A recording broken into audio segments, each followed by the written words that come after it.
Aujourd'hui, mardi 21 avril, c'est la journée internationale de la Shoah, une journée pour se souvenir de toutes les victimes de l'Holocauste.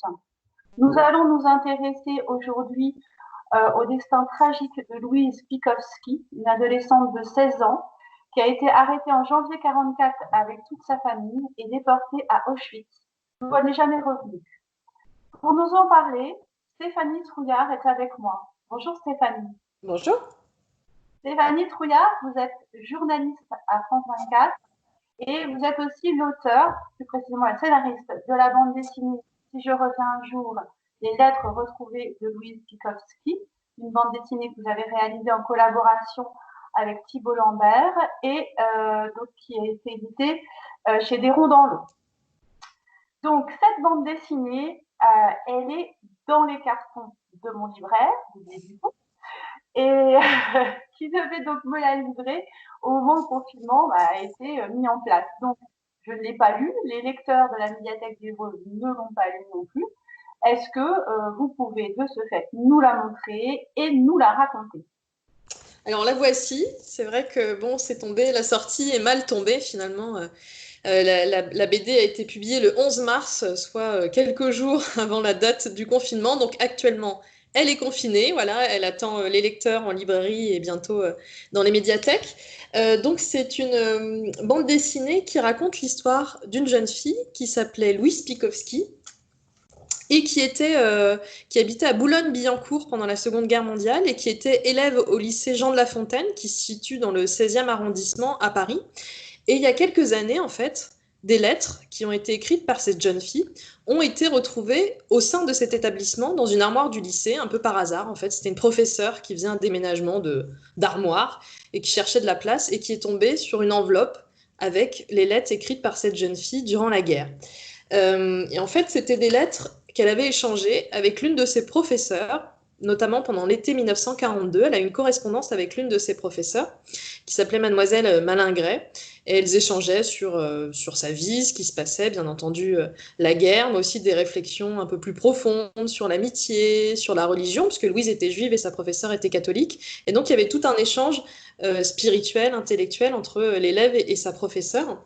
Et donc, à partir de ces lettres, on a essayé de retracer le parcours de cette jeune fille qui, comme on l'a appris assez rapidement, a été déportée et est morte à Auschwitz. Et donc, cette bande dessinée, voilà, raconte, je vous montre quelques dessins, cette relation entre cette professeure et cet élève, cette relation très forte pendant la guerre, et montre aussi finalement comment cette famille a vécu l'occupation et la menace qui petit à petit pesait sur elle, puisque cette famille était juive jusqu'à leur arrestation. Voilà, on découvre la vie quotidienne de Louise, sa vie au lycée, et bien entendu cette menace qui pèse. C'est pour ça qu'on a mis sur cette couverture une photo. En fait, on a retrouvé aussi des vraies photos de la famille. Et là, c'est une adaptation de l'une de ces photos avec l'étoile juive sur les vêtements des membres de cette famille. D'accord. Et donc une histoire tragique. Et comment est né ce projet? Comment vous avez eu l'idée d'en faire une bande dessinée? Alors le projet est né il y a 4 ans en fait, donc j'ai été contactée par des professeurs de ce lycée à Paris, le lycée Jean de La Fontaine, parce qu'ils savaient pas trop comment se lancer dans des recherches pour retracer le parcours de cette jeune fille. Et moi donc je travaille à France 24 où je me suis spécialisée depuis quelques années dans l'histoire de la Seconde Guerre mondiale. Et donc je les ai aidés, on a fait ce travail ensemble d'enquête pour retracer le parcours de Louise, savoir qui elle était. On a retrouvé des membres de sa famille, on a retrouvé des camarades de classe, on a retrouvé aussi des documents d'archives pour retracer petit à petit son parcours. Et il y a 3 ans, j'ai fait ce qu'on appelle un web documentaire, donc un documentaire sur Internet pour le site de France 24, où on raconte cette enquête et en même temps, on déroule la vie de Louise. Et à la sortie de ce web documentaire, j'ai eu plusieurs propositions pour en faire un livre, parce que les gens aussi, bah, ils aiment bien le côté Internet aussi, c'est sympa, c'est interactif, mais ils avaient aussi envie d'avoir une version papier de cette histoire, donc on m'a proposé d'en faire un livre. Et je me suis dit, plutôt que d'en faire un livre classique, et vu que le web documentaire était déjà assez écrit, je me suis dit, pourquoi pas en faire une bande dessinée. et peut-être avec l'idée de toucher un autre lectorat, et notamment les plus jeunes, parce que je sais que les professeurs d'histoire utilisent beaucoup la bande dessinée dans leur enseignement, et notamment dans l'enseignement de la Seconde Guerre mondiale. Et donc, j'ai contacté des amis scénaristes que je connaissais, parce que moi, c'était pas un milieu, voilà, j'avais jamais fait de bande dessinée. Je suis une grande amatrice de BD, mais c'est un milieu que je connaissais pas. Et on m'a conseillé la maison d'édition des Ronds dans l'eau. J'ai été voir leur catalogue et j'ai vu qu'effectivement, donc c'est une maison d'édition qui est dirigée par Marie Moinard et François Boudet. Et j'ai vu qu'ils avaient dans leur catalogue beaucoup de livres assez humanistes, en fait, avec un message, un regard sur la société et sur l'histoire. Et je me suis dit que c'est ce à quoi j'aspirais aussi avec ce travail. Aussi, c'est les valeurs que nous avons à France 24. Et donc, je les ai contactés et ils ont tout de suite été emballés par le projet, par cette histoire. Ils ont été touchés par l'histoire de Louise. Et je leur ai dit un petit peu que je voulais un dessin assez simple, assez coloré, assez vivant, qui soit accessible notamment aux plus jeunes. Je voulais pas. J'avais regardé pas mal de BD sur la Shoah. J'avais vu des choses assez sombres, assez en noir et blanc, assez dures. Et je voulais pas du tout quelque chose dans ce genre-là. Je voulais justement que des jeunes, des collégiens notamment, ou même en primaire, en CM2, puissent lire cette bande dessinée.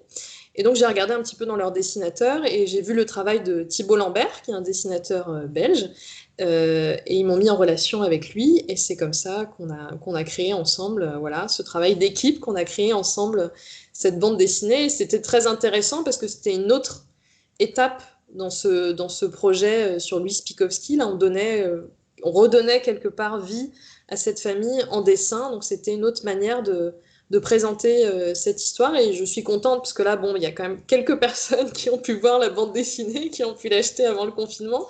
Et j'ai déjà des retours, notamment d'élèves de 4e, 3e, même de CM2 qui ont lu cette bande dessinée et qui m'ont dit qu'ils avaient aimé l'histoire et peut-être parce qu'ils s'identifient aussi comme ça à travers l'histoire de Louise à quelqu'un de leur âge qui a vécu cette période de la Seconde Guerre mondiale.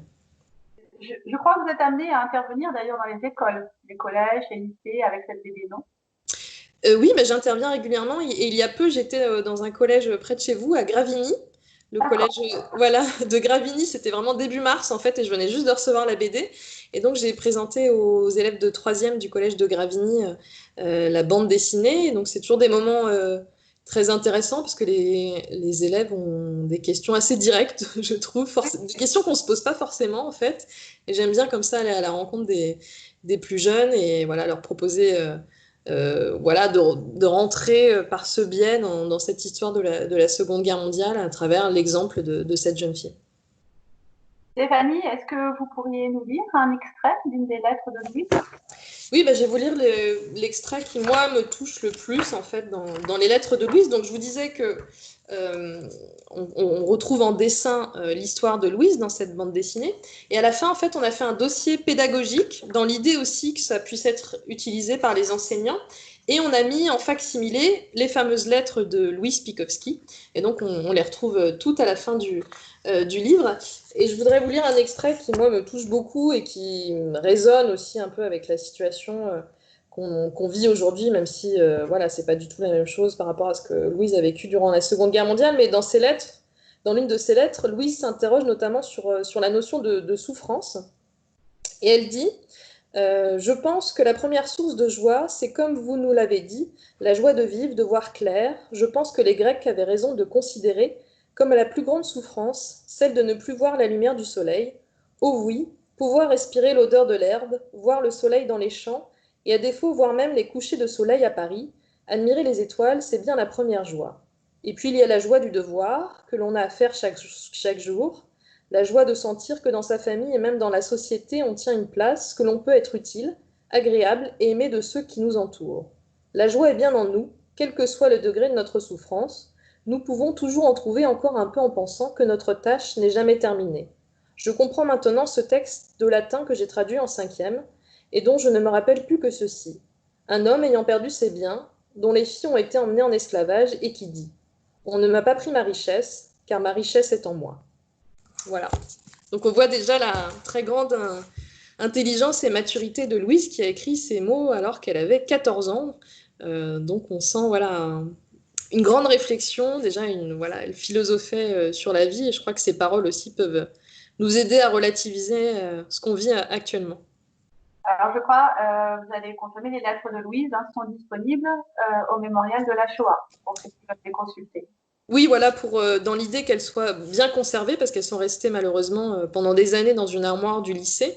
Maintenant, elles sont bien protégées et conservées au mémorial de la Shoah, où tout le monde peut les consulter. En fait, elles sont en accès libre. Stéphanie, merci d'avoir répondu à mes questions. Merci à vous. Peut-être à bientôt sur Évreux. Oui, j'espère. À bientôt. Au revoir.